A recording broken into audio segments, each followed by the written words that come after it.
Vancouver, British Columbia, Canada. This is the Spit Sports Show. I'm going to get right in to what I have to say today because, to be honest with you, not to pat myself on the back, but these could be two of the most brilliant takes that have ever come across my mind in terms of the NFL. And I am so excited to talk to you guys about this. And the first take is basically, it's a random take, but it'll make sense in the context of week 13 in the NFL in just a second. So bear with me. Defensive holding should not be an automatic first down. I don't know why this rule is still in effect, but the fact that you can have a 3rd and 23 and some defender just holds a guy for an extra second when he's 4 yards down the field instead of 3 yards down the field is ridiculous that gives them a first down in that situation. Holding is so ticky-tack, especially nowadays with these freaking NFL refs, which NFL refs are a disaster right now. I might do a whole nother episode on that, but defensive holding is such a bang call. There's no way in these huge situations it should be an automatic first down. It should be 10 yards. If it's 3rd and 10, awesome. If you hold the guy, great, first down.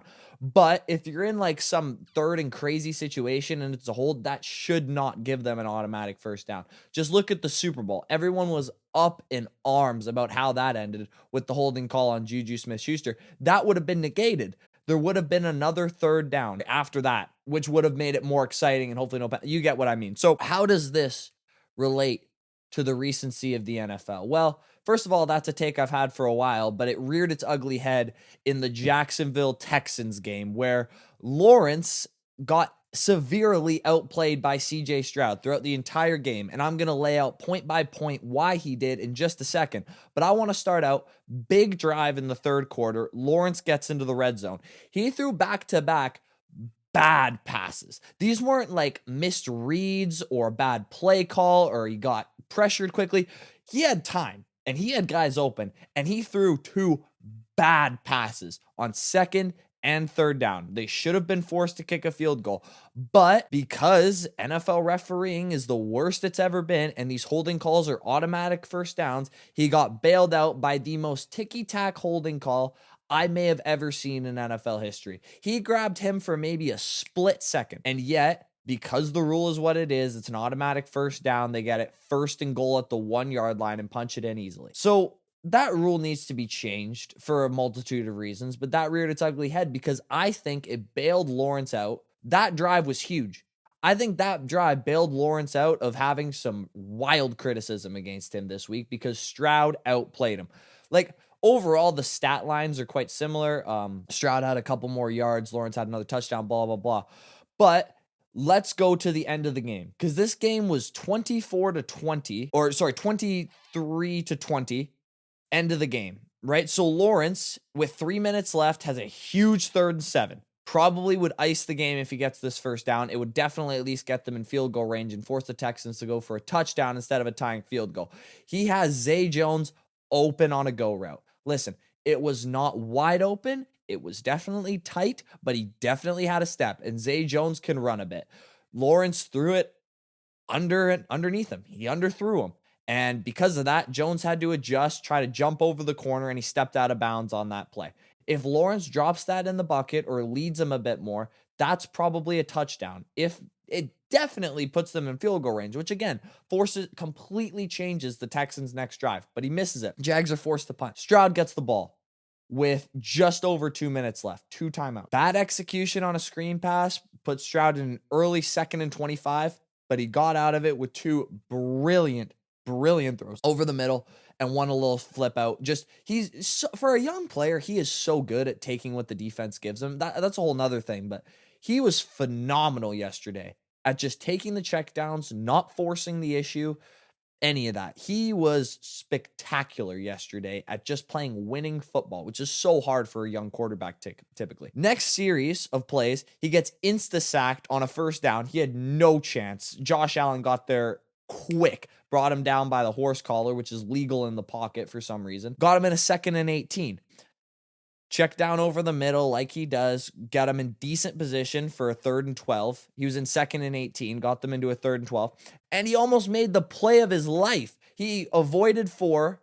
They rushed 4. He avoided all of them, rolled out to the left, and right before he was about to get attacked, he ripped it to his running back and missed him by that much. He almost made the play of his life. Then we get to DeMeco Ryans, who decided instead of going for a 4th and 12 with the best rookie quarterback we've ever seen, I said it, he tries a 56-yard field goal with a kicker who was on his couch a week ago. Their starting kicker is out with a quad injury. So they brought in Danny Amendola, not the Patriots Danny Amendola, the kicker Danny Amendola, to try a 56-yard field goal to tie the game. Listen, I respect that you have faith in this guy who, I guess he's a veteran. He's been in the league for a long time, but I think his longest kick in high school was 50 yards. You're going to try to beat that by 6 with the game on the line in the NFL. It's just not a good idea. And it's the sign of a rookie coach playing conservatively. They should have let Stroud rip that. And you know what? With how he was playing and how he was dealing and the confidence that he plays with, I wouldn't have bet against him. Stroud outplayed Lawrence yesterday. And to be honest, this is kind of like the overall take that I want to talk about. When I watch them both play, I'm dead serious. I think Stroud's the better player. I think he has more velocity on his balls. I think he can see the field a little bit better. He's obviously has a bigger arm and a bit more athletic ability than Lawrence does. He's the whole package. I think he's the best quarterback in that division over Lawrence. The Jags have a better team because they're way better coached, especially on the offensive side. But man, this guy, CJ Stroud, is going to be an issue for years to come. And I think he should have won the game yesterday off of his performance. He has a weaker roster, but man, it was special seeing him do this superhuman stuff. CJ Stroud just impressed the heck out of me. Another thing that was working against the Texans, though, is before the game started, Warren Sharp, who I love following on Twitter, give him a follow if you haven't. He's really, really smart, and he looks at the game analytically. The Texans D committed the second most defensive pass interference penalties coming into the game. The Jaguars offense ranked in coming into the game number 1 in drawing defensive pass interference calls. All right. So instantly you have a mismatch. You got the Texans who hold a lot and commit penalties, and you got the Jags receivers who are really, really good at selling these calls. And the main referee for this game, the official, Clay Martin, ranked top 5 in defensive pass interference penalties in 3 of the last 5 years. So their defense was working against them, the Jags offense was working against them, and the ref was working against them, all in terms of these calls. And wouldn't you know it, not a defensive pass interference, but, you know, in the same, I guess, branch of NFL penalties, holding cost the Texans maybe the game. I'm just saying, like, people don't look into the ref stats as much as they probably should.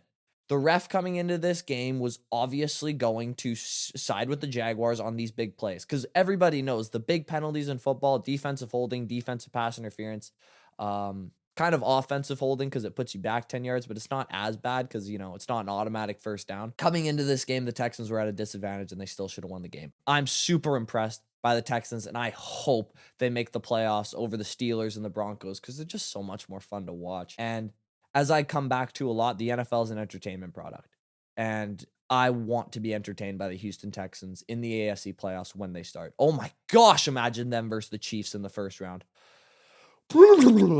Give it to me now. Bills, Eagles. Listen, I am not a fire the coach guy. I promise I'm not. I know I've made a lot of noise about Brandon Staley being fired, but goodness gracious, I was on that so long ago. But there are moments with coaches, players, even GMs to a certain extent, where you're just like, okay, yeah, he doesn't have it anymore. This is the moment where we can see he's kind of got some age. You know, Jordan, about 10 games into the Wizards, you could kind of tell, okay, he's not MJ anymore. Kareem, when he was in the 88 season, you kind of tell, okay, he's taking a step back. Think of more recent. Bill Belichick. All right, we've kind of realized after this whole Mac Jones, after he named Matt Patricia, a defensive guy, as his offensive coordinator, we kind of realized, okay, this guy, he's just kind of hiring from within. He's a friends and family guy now. He's not really into winning. He lost it. Sean McDermott. Let me tell you guys a quick story. If you remember back 3 years ago, the Bills franchise did a complete 180 when the Chiefs marched down the field with 13 seconds left to get into field goal range to send the AFC divisional round to overtime. 13 seconds. Mahomes hit Hill over the middle, and then he hit Kelsey up the seam to give Butker a 40-something yard field goal, and he nailed it. Sent the game to overtime. Patrick Mahomes sent them home. And since then, the Bills have never been the same, right? Well, Wouldn't you know it, things have a funny way of coming full circle in sports, don't they? Bills get the ball back against the Eagles with 20 seconds left. Keep in mind, at this point, they're 6-5. Season is on its heels at best. This is not where the Bills should be. So what do they need to do? They need to be aggressive. 6-5. Go win the game, right? You got 20 seconds. You got Josh Allen playing the best game I've seen him play in at least 7 weeks. Go let him get a field goal, right?